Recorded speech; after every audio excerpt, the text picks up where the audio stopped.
Sweet. So yeah, been a long time to make this video. Mostly because I was unsure that I wanted to even make a video because it was really worth it given the outcome of JFK for me. But I think it's, important to put that stuff out even if it didn't go to plan. If you took a camera somewhere and filmed something, you probably should, in the intention of making a video, you can't just not make it if it doesn't go your way. So here we are.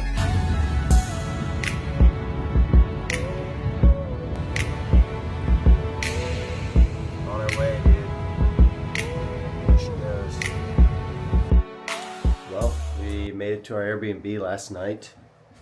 It's in Shepherdstown, so we're still in West Virginia, thank God. Check out the outdoor situation.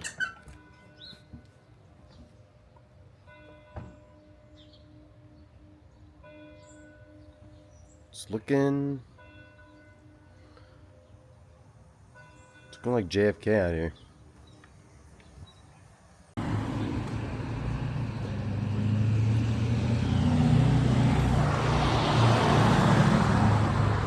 Sydney is loving this place.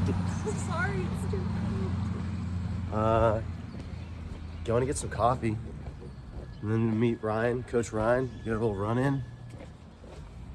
I got the Aladdin fit going. Feeling very, very stylish.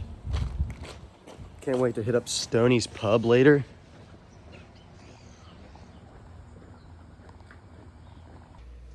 Well, it is 7 o'clock, night before JFK, not Christmas. And yeah, just need some food. Sitting there in this little Airbnb, divvying up everything. So I have squeezed a bunch of Morton 160s into some gel flasks. So I'm gonna use those instead of these so I can just focus on running, and I'll put them in these. It's like 3 Morton 160s in each one of these. And then I'm gonna do a bottle of drink mix, a bottle of water to start too, just to be on top of that. I might end up not doing 2 bottles the whole time. I might get 2 at the aid stations and then like ditch one or like dump it out or something. I don't know. If I'm not drinking it, I'm not gonna carry it because we're actually kind of running faster, or at least trying to. But I'm figuring out how to put everything together in here currently. Day before the race, I felt pretty good. I felt okay.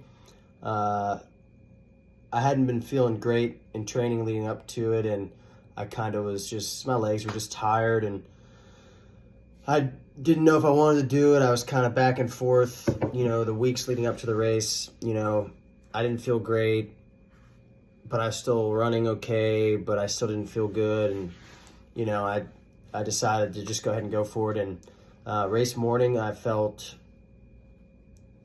not surprisingly, about the same. Classic.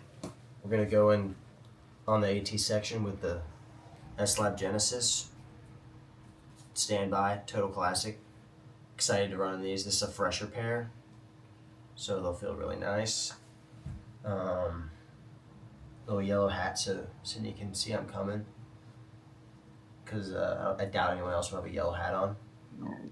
And then just a little headlamp. Hopefully it gets bright by the time we're into the real dicey stuff, because you kind of like run on the road for a couple miles, like 2 miles, then you hit a little patch of trail, and then you do like a mile road climb in the woods. And so hopefully by then or shortly after, I don't have to use this, and I won't need the light. But I'm gonna start with a vest too. So I'll have this vest on. I think it's like not very many liters. It's obviously pretty small for this, but just to carry the bottles and the crap I'll need. That's good. Probably, right? For a little bit. The Weaver tune. You'll give me this. That's 90 plus 3. Well, 3 of these is freaking. You won't even need to give me this yet. You'll just give me those bottles. Because I'll still have that gel flask. So yeah, just give me these bottles. And I'll take a caffeine gel there too. Just at the aid station probably. And then change shoes there. Then at the next aid station, which is a few miles away, Antietam, I'll take this drink mix specifically, and this one, and I'll have the caffeine gels on me still. And then Taylor's Landing, I need another. You're gonna have to mix bottles. I thought I had enough bottles. You'll have to mix another drink and bottle, and then that'll be it. Yeah, that'll work. It's like 150, 165, so that's perfect. If I take that, I don't need to take that. Plus we'll have Coke. Trusty Coke, you have to have that. I've been flattening it slightly. Let's see where we're at. Actually, I should take a little sip of it just to see where it's at. It's the only time I drink soda. Can I read off what I have on my notes? Oh yeah, that's perfect. That's ideal. First one. No, just the well, have that Morton, have that caffeine gel out. Okay. Cause I might sling that back, Okay, so and then give me those 2 bottles, and I'll put them in my belt, and then that'll leave. And I'll have this stuff in my belt already. Okay. That's it. Is that it? And just bring those shoes down with you, just in case. The extra shoes. Just bring the shoe bag with you at all times. Yeah. And then just bring the cooler with that stuff. Have extra shoes.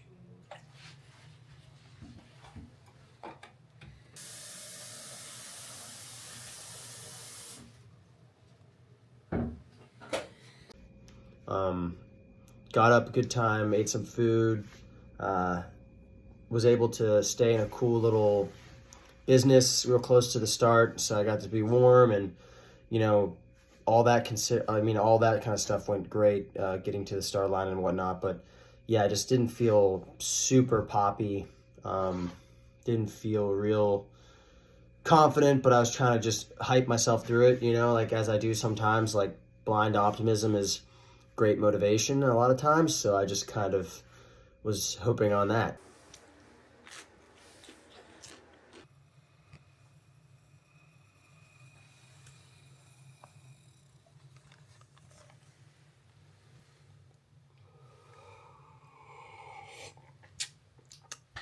Hot.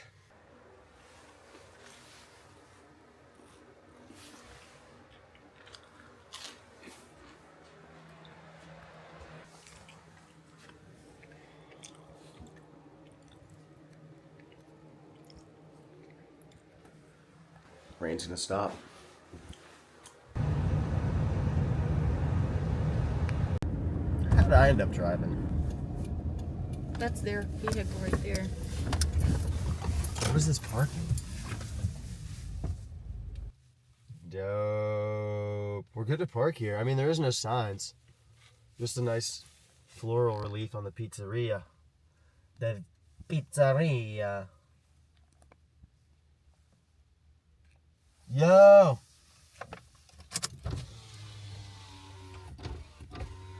Alright, sick. Yeah!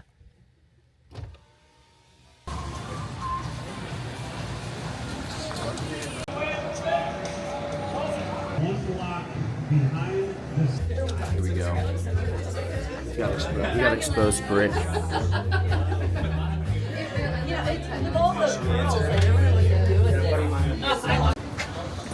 Alright. It is 5:58. T-minus 32 minutes to game time for war. It's great. Weather's nice. No rain. It's warm. It's the base. Give me a little flash of the headlight. It's the base. There you go. Oh! If you're looking for a bad drop, You wouldn't know that. And then I'm like, man, she would totally kick my ass in like basketball. For sure. current time is 6 Hey there. 11 minutes to go.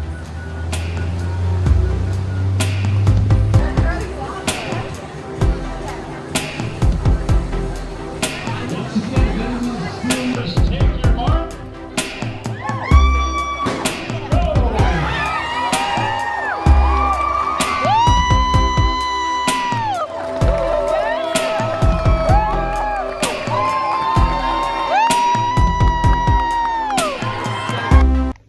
So yeah, the gun went off, race morning. We took it off down the road. You're on road for like, I don't know, something like 2.5, 3 miles, I think. It's almost maybe exactly 2.5 miles if I can remember correctly. And so we hit that.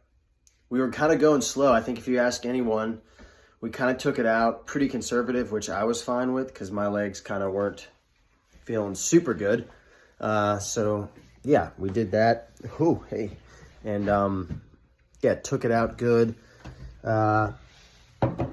And just settled into a pace, got in kind of in the front. I knew I'd gone out a week or two before and kind of ran that trail section, or at least the beginning half of it. And so I knew it kind of got, it was wide, but then it kind of got tight and then it got technical. And so I kind of got into a decent spot. I knew I would be probably 10 or so back, or 15 back, honestly, on the trail section. So I kind of settled in right around that spot.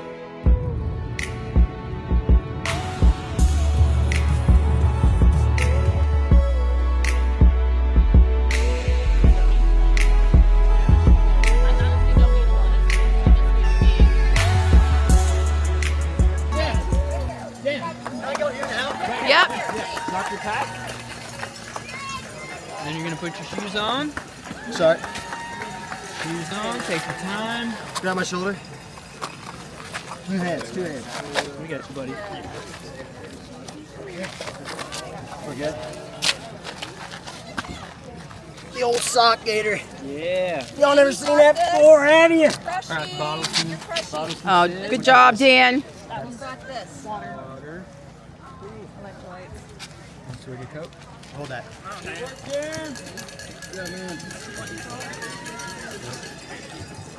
All right, if you're so sick, check yourself. Back out. Get over on in. All right, good job, buddy. Go, buddy, go.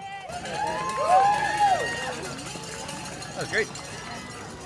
You know, we got through the trail section. I was running with a couple guys that we had a little conversation going. It was nice. And then got down onto the trail, got to that first aid station at Weaverton, did my shoe change, felt okay, took a gel, left. There's like a little quarter-mile section of trail you have to hit with your shoes before you get onto the C&O Canal. And I hit that good, got on the canal. As soon as I got on the canal, the first mile was just like, it was like 6:10, and it was all I could do. And I knew that was a terrible sign because I really wanted to run closer to 6 later in the race. In the beginning, I was thinking, I had talked to my coach Ryan, like, yeah, I think 6:10, 6:15 for a couple miles, like settle in, like see how I feel. And I just didn't feel good as soon as I got on the canal. And that was mildly depressing because you're just staring down the barrel of, you know, however many miles on this straight gravel path. So that was, you know, mildly depressing.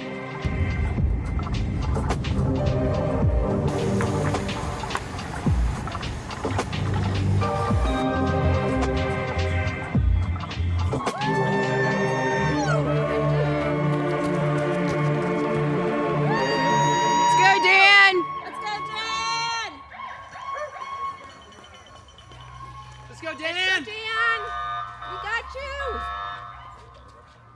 Right here, Dan. Let's go, Dan. Woo-hoo. Let's go, Dan. Dan, looking good. I feel terrible.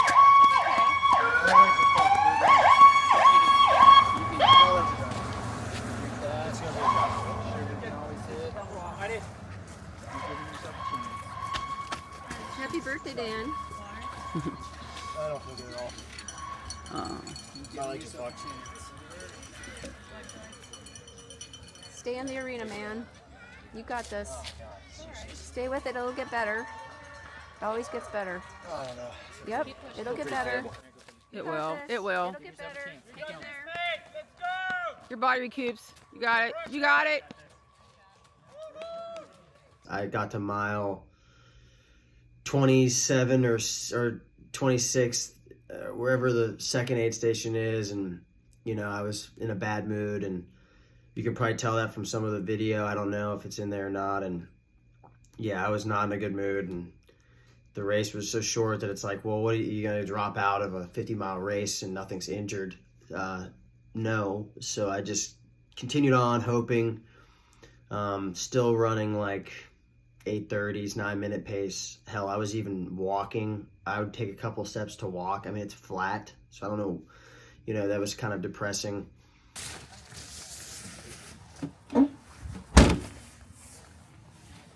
Alrighty.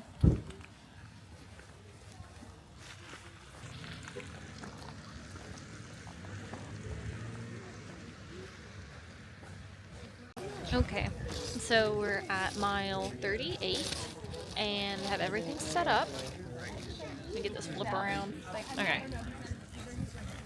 So we have some extra shoes in case he wants it.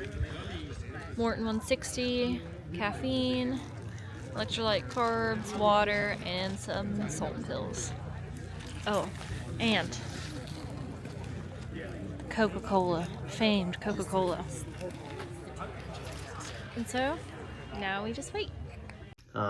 Got to mile 38, last crude aid station before the finish, and yeah, I really just wanted to drop there and just stop running.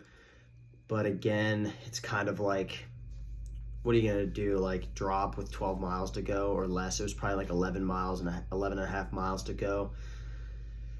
So I'm not gonna stop and do that. I'm not gonna drop with 11 miles to go and nothing's broken. So kept going, left my crew there, and got to the aid station actually there, which was cool because I got to see my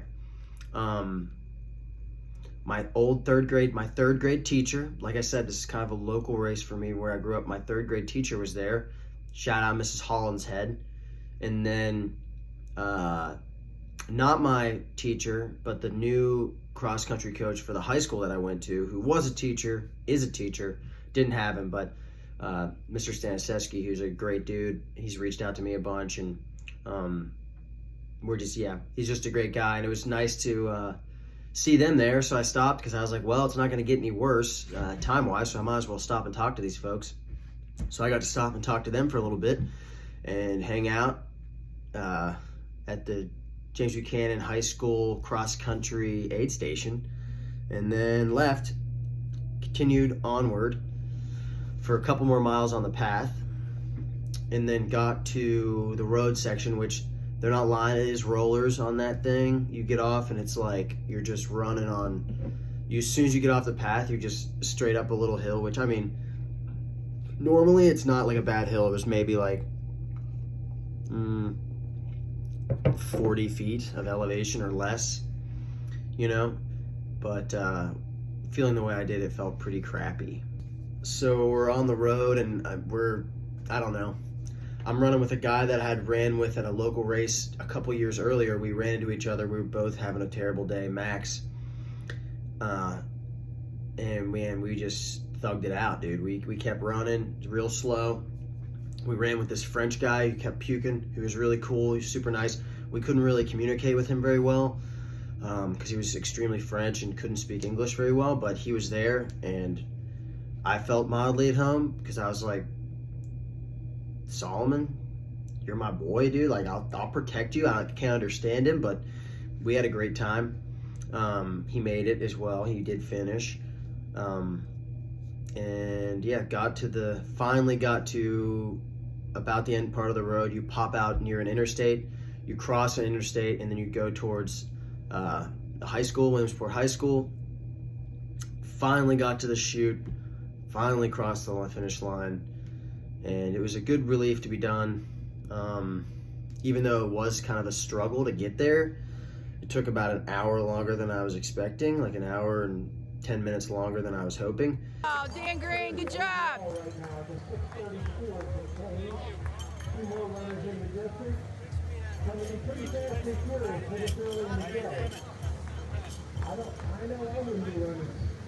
Good job, Dan. Way to hang in there.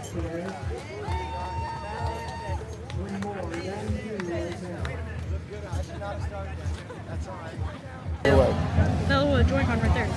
I love you too. Thank you. Sorry about that. Shouldn't have started. I don't know. I don't think I have running 6 hours.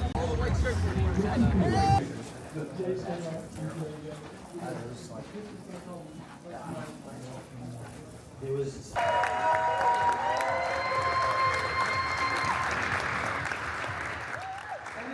think we should get coffees. Let's get some fucking coffees. I think you at least earned that, right? We're alive, people. It's not the. I was telling people on the trail, they were like, "Happy birthday, Dan! Hey, Dan!" Blah blah blah. I was like, "It's not my day, but I sure as hell am gonna make this my night." So, let's get after it. How do I feel about the race? I mean, it didn't go as planned. That's for sure. That race did not go as planned. But one really good lesson that I learned is, and I think will become more important as I get older and as I do this longer, hopefully, listen to your body. You know, if something isn't life or death, like if it's not, you know, if it's not like UTMB or something, if it's not your A race, I mean, listen to your body. You know, if your body is telling you, like mine was, you know, you don't feel good for 2 months essentially leading up to this race, why would it change? Why would it change on race day? I don't know. I thought maybe it would give a little bit, and maybe that's just me. Maybe I overtrained this year. The cumulative stress of the races I've done, the traveling, and you know, dealing with sponsorship things, and just the whole new world of professional running. Maybe that was weighed more on me than I thought. You know, it's definitely more than I gave credit to. It weighed more on me than I thought, and I'd have it no other way. But I think this is one of those races I don't think I should have towed the line of. Nothing really was telling me. None of the markers were telling me I was going to have a good race. I just thought I'd show up and, you know, just have a good day, and that's just not how it went. Yeah. We stayed in it. Where's your medal at? I don't know. You got to put it on. It's gone, dude. It's not gone. I have it. I took them all. I'm gonna engrave it. It's gonna sit. They'll never know what you were thinking. Nah.